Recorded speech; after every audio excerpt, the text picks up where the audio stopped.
For Cybercrime Radio, I'm Scott Schober, author of Hacked Again. Joining me today is Dr. Eric Cole, a world-renowned cybersecurity expert with more than 30 years of network security experience, known for his work in advancing cybersecurity and his dedication to making the digital world a safer place. Dr. Cole has worked with a variety of clients, ranging from Fortune 50 companies to top international banks to the CIA, for which he was a professional hacker. To learn more, visit drericcole.org. This episode, we're going to dive in and talk about when cybercrime gets smarter than the defenders, AI-powered attacks, and what's really happening. Eric, welcome to another segment. Always a pleasure, Scott. So, artificial intelligence is transforming our world for incredible good, but it's also supercharging cybercrime. So, an important question I wanted to kind of start off with to set the stage. Has AI flipped the advantage maybe to the attackers, and are cybercriminals innovating faster than the defenders are? So the most important thing that people forget about AI, it's not about AI. Because artificial intelligence is neural networks where you have hidden layers and nodes. That's all generated behind the scenes, none of that stuff. All AI today is access to large amounts of data set so you can have somebody else do the analysis for you. That's really AI. Think about, why do you use AI? Because it has access to a large data set that can do research on behalf of you. So like, for example, I use AI to help me just brainstorm, but it knows a lot about me. However, those AI models are on private computers, no access to the internet, and controlled and limited. Most people don't do that. So the problem today is we have very large data sets that are publicly available with lots of information about companies and individuals, and that's available to everyone. And now the question is, who is using it to the better advantage? Now, here's the problem. The attackers have all the data on us, but we don't have all the data on them because they're smart. So if I go in and I'm like, okay, tell me exactly what the new advanced attacks are, it's going to be like, oh, it's basically targeting and traditional. However, when an attacker comes in, now they could automate quicker and faster. And here's the cool thing, or the not cool thing, depending on how you look at it. They basically have unlimited access to resources now. So an attacker can go in and essentially go into AI and say, okay, I want to steal trade secrets, or I want to break into company X, or I want to go in and do a ransomware attack against company X.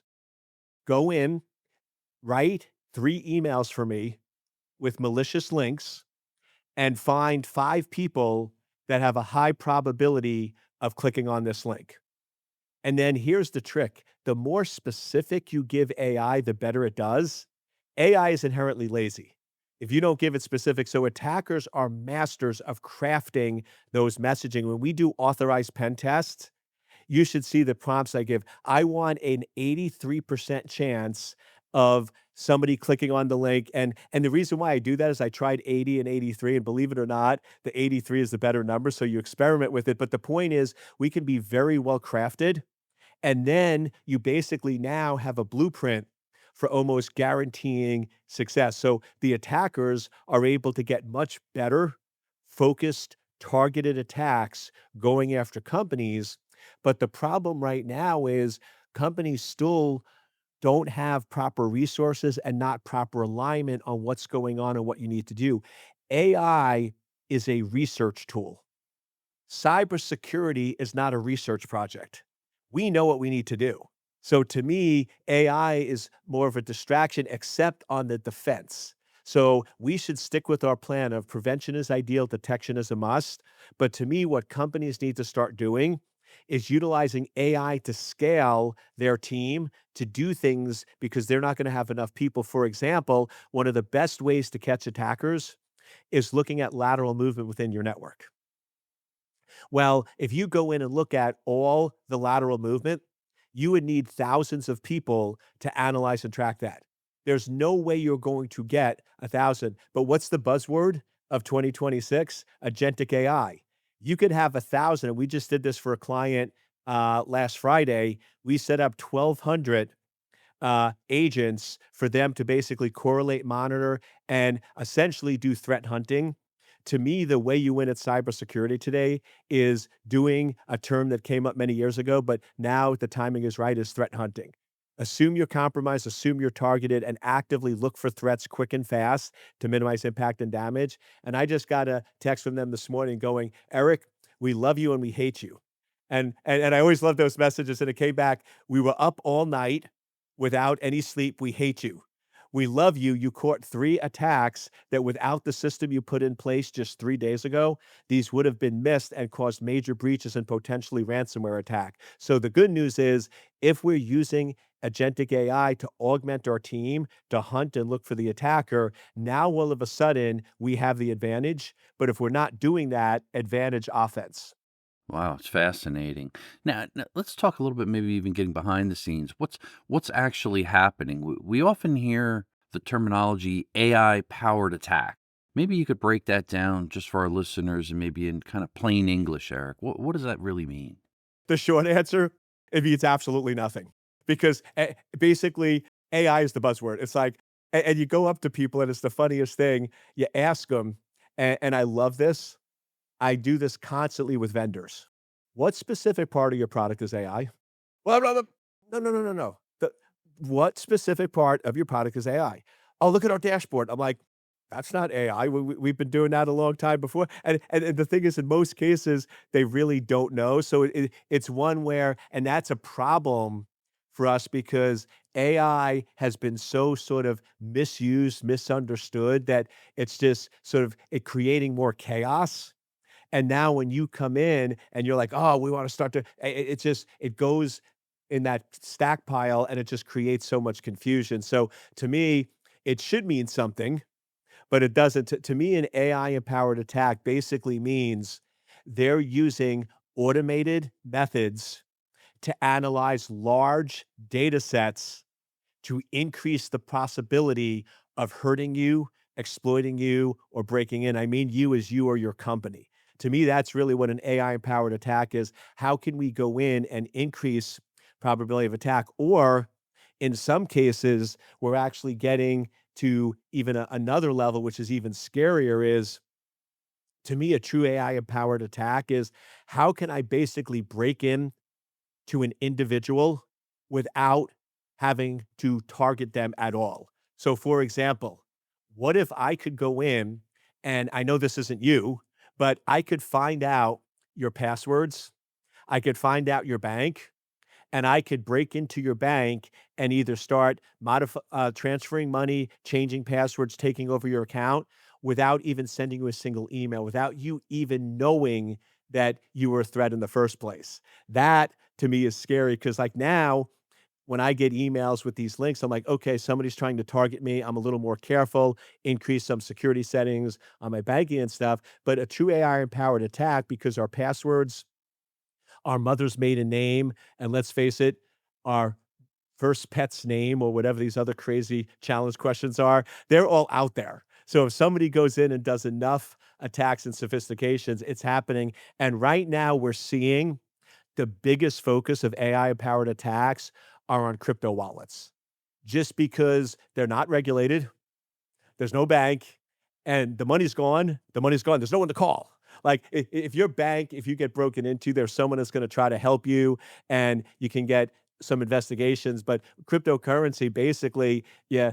Once it's gone, it's gone. So that's where we're seeing the biggest impact. So if any of you just sort of quick service message are doing cryptocurrency, I mean, crank up the security, two-factor, IP, everything. It cracks me up because I get these calls all the time where people's like, "Yeah, crypto wallets, I mean, wiped out millions of dollars." And I'm like, "Okay." And it turns out they were using a password that they didn't change in 3 years that they used for 20 other accounts. And by the way, when they gave it to me and I looked, it was out there on the dark web. So it's like that's really the thing, is going in and realizing our data is out there, so how do we go in and defend ourselves? And the trick gets into going in and rethinking. I hate when people talk about passwords. It's really access control to data. It's really about how do we control and manage access. Is we maybe need to start going back to I mean, not only two-factor, but hard tokens and other things that make it much more difficult for the attacker. Because the reality is anything that's soft or digital can be exploited. Anything that goes back to biometrics is much harder to be exploited by AI. So to me, you're seeing sort of a lot of old school things like threat hunting and biometrics starting to come back on the scene as real solutions. That makes total sense. Now, Eric, is AI making hackers smarter or just faster? What do you think? Probably much more on the faster, 'cause here's the reality. You don't have to be super brilliant to be able to crack a password or break in or use automated scripts. So the reality is the means and methods of attack are very successful. So you don't need to be a smarter. You just need to be faster and opportunistic are really the things. So what's happening is it's actually the opposite. It's making attackers less smart and allowing more people to come into the game. Because before AI, if you didn't know a lot about attacking and pretty smart, it was hard to get into that game. So it was sort of reserved for sort of a limited few, which helped us because the amount of attacks were controlled. But now with AI, and there's machine learning. You can actually buy on the dark web attacker loaded machine learning data sets that basically have all the attacks, have all the malicious code, have everything loaded in. Think of like Metasploit on steroids and caffeine and everything else you can imagine. I mean, it's out of control. So really, the scary part is it allows anybody to become an attacker, which now all of a sudden increases the attacks tremendously. And the thing that we have to take into account, and we're tracking and monitoring it, is remember when we're active in the world, Venezuela, that basically going in and capturing a leader, Iran, I mean, targeting these countries not only have advanced cyber, but they have a lot of loyalists. And now all of a sudden, you have folks, just those two countries in particular, because they've been in the news, you can have loyalists in there that are like, wait a second, protesting and others isn't going to work. Let me see if I can hack the United States. And they start researching. And within 5 hours, they're now able to launch massive attacks. And here's the part for a lot of these attack vectors, they don't have to work, but increasing the population of evil, of people that are targeting us, just creates so much more noise and confusion that now all of a sudden, like, people are like and they go, "Eric, I feel like I just can't use email anymore because most of it is malicious and bad." And I'm like, "Let's rethink it. Is it really email? Or is it the fact that we've enhanced email to be a file transfer protocol?" Email in the beginning was never meant to have attachments or embedded links. So maybe instead of saying email is bad, maybe we start going in and turning off extraneous features that create the problem. Because I run my email without attachments or embedded links, and every all my clients know, and we have secure file transfer protocols. And by the way, they love it. I get this comment all the time from attorneys. I do expert witness work. They're like, "Eric, we hire a lot of cybersecurity experts that don't understand cybersecurity." Like, if we have a cybersecurity expert that's sending us emails with embedded links and attachments, which you believe most of them do, we're like, "Are they insane?" Like, they tell us not to do that, yet they're doing it with me. They know we're gonna set up a secure trial transfer protocol, and I'm never gonna send them, which is cool because now if they ever get an email, because 'cause I'm targeted, if I get an email that looks like it came from me, and this happened in a recent case where they said right before trial, 3 days before trial, the attorneys get an email from me saying, "Here's an atta" and this is the mistake they made. They said, "Here's an attachment of things I need to prepare for trial. Can you please send them ASAP because I wanna be ready?" And inside it was deposition transcripts. It looked legit. If you did not know that I never send attachments, they would have fell for the attack, but they got this and they're like, "Wait a second. Eric never like it was so obvious because it's not it's how I operate, and it was such a deviation. They call me immediately and I'm like, "Heck no, send me the email." And I look at it going, "That wasn't me." But that's the point. So if we actually start simplifying and using the tools the way they were meant to be, then we can actually start making it much harder on the attacker.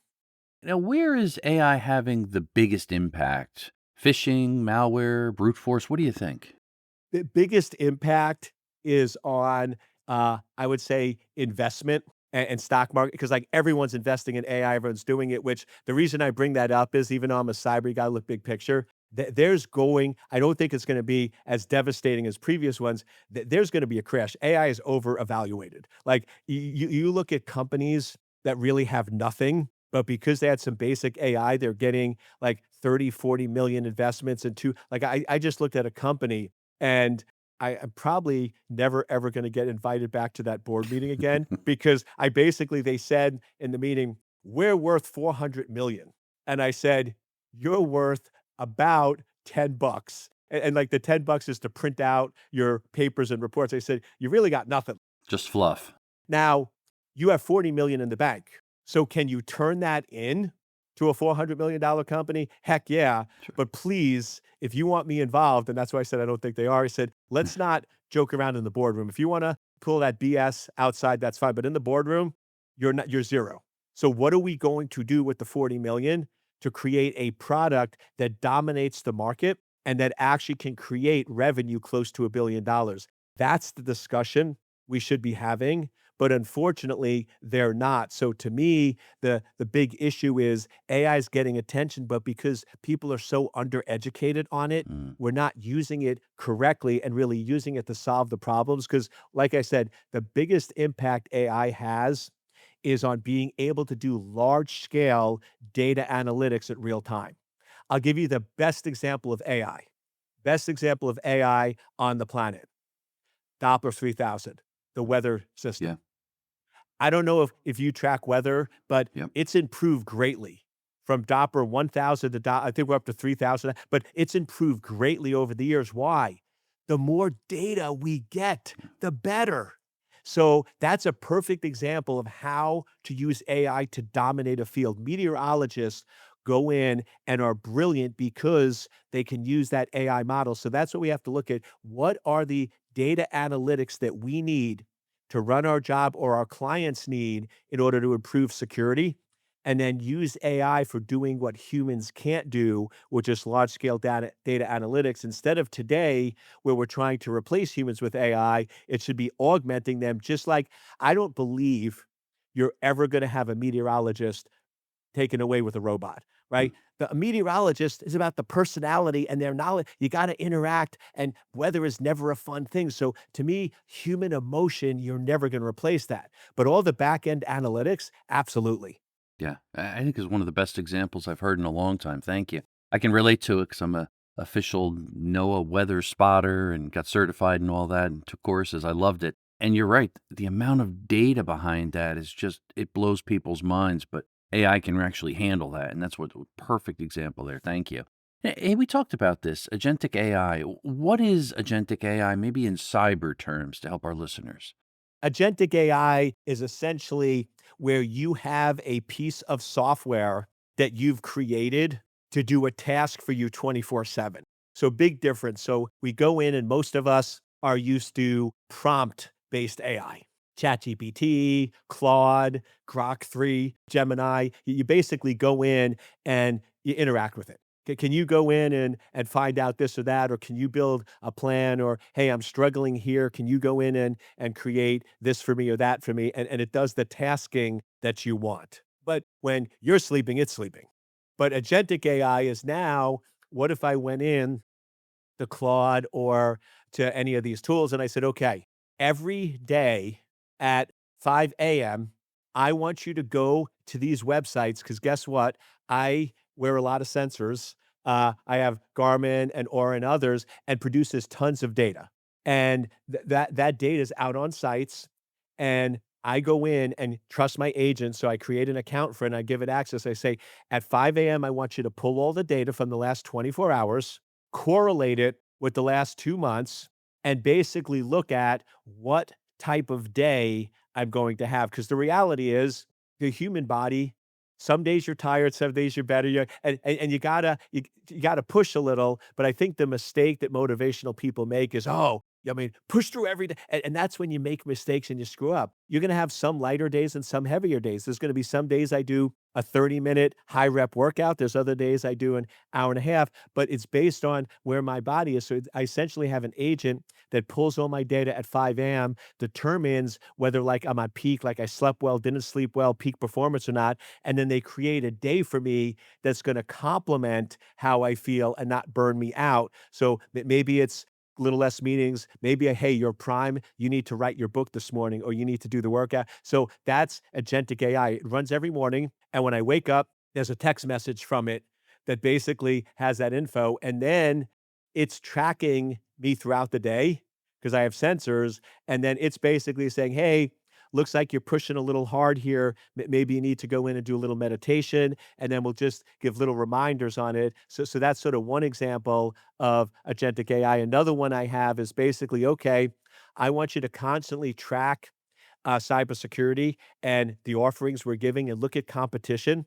And I want you on a daily basis to provide me input on how I can continue to differentiate from the competition and make my red ocean more blue, and then it goes in and sends me little messages, adjustments, and tweaks. So that's sort of the idea of agentic AI, where it's agents running on your behalf. The thing that everyone has to remember is it also increases security risk because now an agent running on your behalf has a lot more access to your personal data and therefore is going to be a bigger target. So what we're doing now is right now we're seeing attackers using AI to attack humans. As agentic AI continues to take off in 2026, by mid-year, maybe Q3, you're going to see AI attacking AI. Because now if I'm an attacker and I know that Eric has 3 agentic AIs or company X, a lot of companies are deploying agentic AI, has 300 agents, I'm gonna try to break into them because they have access to the data than break into a human. Because here's the reality is, it's basically just simple password. It's all the security that a human set up. There's no emotion there, so you're not socially engineering anymore, you're exploiting known weaknesses. So, to me, when AI attacks humans, it's going after emotional response to click on a link. When you're going after agents, it's flaws in how the humans set it up that allows security flaws to be exploited by an automated tool. And because so many agentic AI is so new, Scott, you know this game. You've been around a long time. It's all about functionality leads, security follows. So right now, functionality is leading. The security in agentic AI really isn't going to be there probably for maybe 6 months to a year. So that's the window of exploitation. So I would say if you or your company is deploying agentic AI, slow it down, make sure the security's in place, make sure you're practicing the strong authentication, controlling and monitoring it, because that's going to be the attack vector very quickly. Good advice there.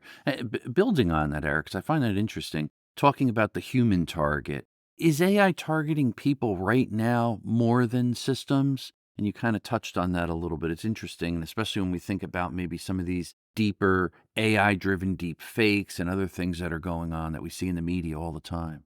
I would say absolutely yes. And the reality is this: for most companies, the security is pretty good.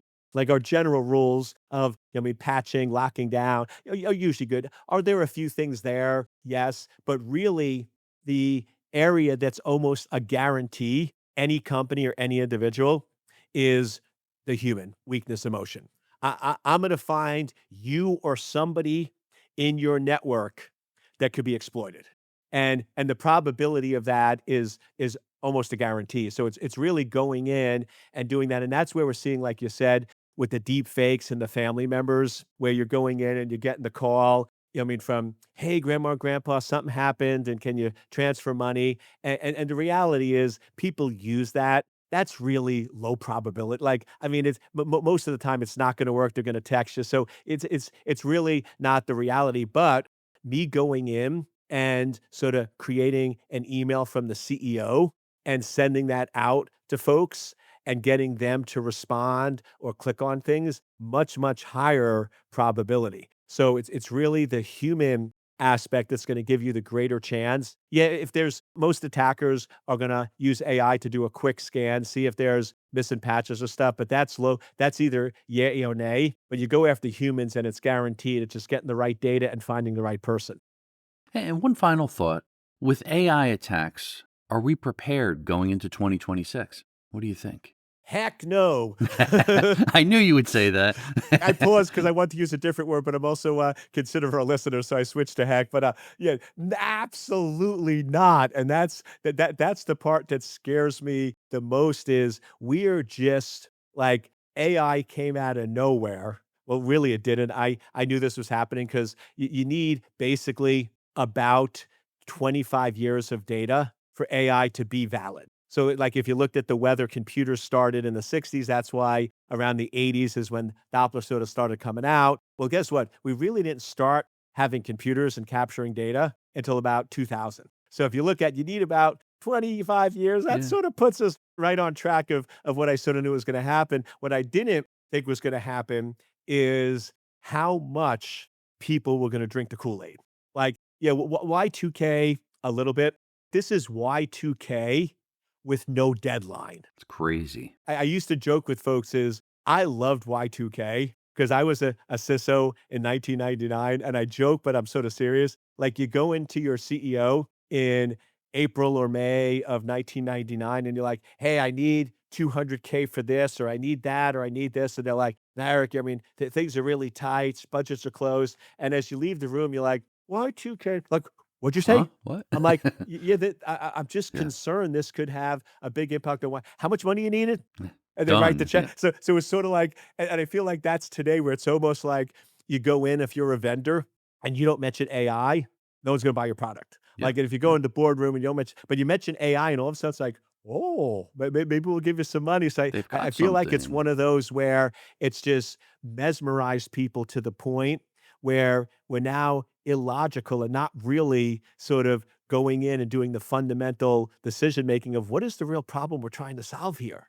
To me, AI solves some problem, and this is one where and once again, you wanna sell a product, but, like, the key people who run the AI products, they are doing a huge disservice when they're going in and going, "It's gonna replace humans, it's gonna minimize the number of humans we need, it could reduce your workforce, you know, I mean, by 40%, you could run an entire company on" and I'm like, "Okay, first of all, I'm highly insulted.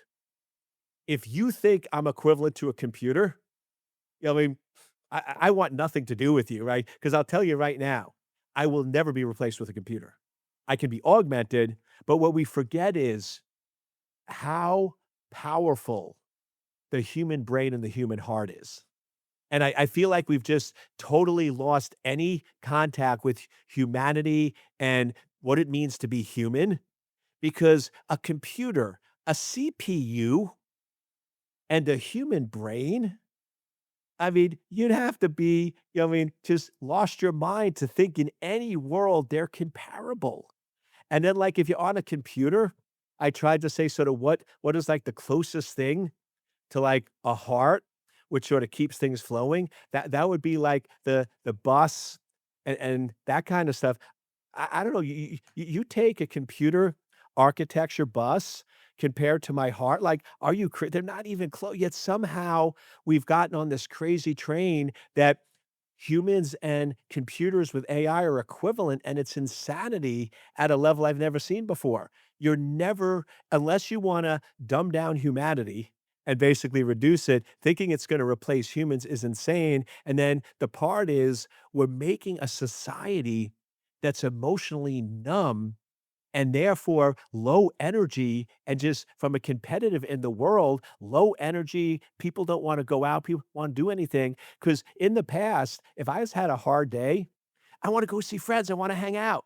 Now, if you're having a hard day, you go in and chat with your AI agents and it's crazy, and the thing I always say that I will stick with is one of the most powerful tools, if you are having a hard day or you're down, is contact with another human. Like, to me, I'm a big hug guy, like, but you go into a store and you hug random people and it gets you arrested and stuff, but that's one of the reasons I love the gym. I tell you, I'm low energy, And sometimes if I'm low energy, I go to the gym, and my goal in the first 10 minutes is to find 10 of my buddies and fist bump them. Because just this contact of 3 seconds, it's an energy shift, and humans are meant to transfer energy between each other, and you can't get that with AI. So I think we just have to be real careful here of, okay, AI can help in some areas, but when we talk about replacing humans, and like I heard somebody that they're dating an AI agent, I'm like, "Have you lost your mind?" So I It's think we just just have to, stupid. Yeah. yeah, we just have to step back and ask ourselves, what are humans? What does it mean to be human? And what's really the purpose of being here? And humans are here to me make a difference. Computers are here to execute instructions. And we're forgetting that. And when those lines get blurred, we go into very dangerous territory, which I think we're in right now. Yeah, no, I agree 100%. Wonderful discussion. Thank you as always for your insight, and thanks for joining for the segment there, Eric. Appreciate it. My pleasure. I always enjoy spending time with you, Scott. For Cybercrime Radio, I'm Scott Schober, author of Hacked Again. Dr. Eric Cole is a world-renowned cybersecurity expert with more than 30 years of network security experience, known for his work in advancing cybersecurity and his dedication to making the digital world a safer place. Dr. Cole has worked with a variety of clients, ranging from Fortune 50 companies to top international banks to the CIA, for which he was a professional hacker. To learn more, visit drericcole.org. For more of our media, visit our website at cybersecurityventures.com.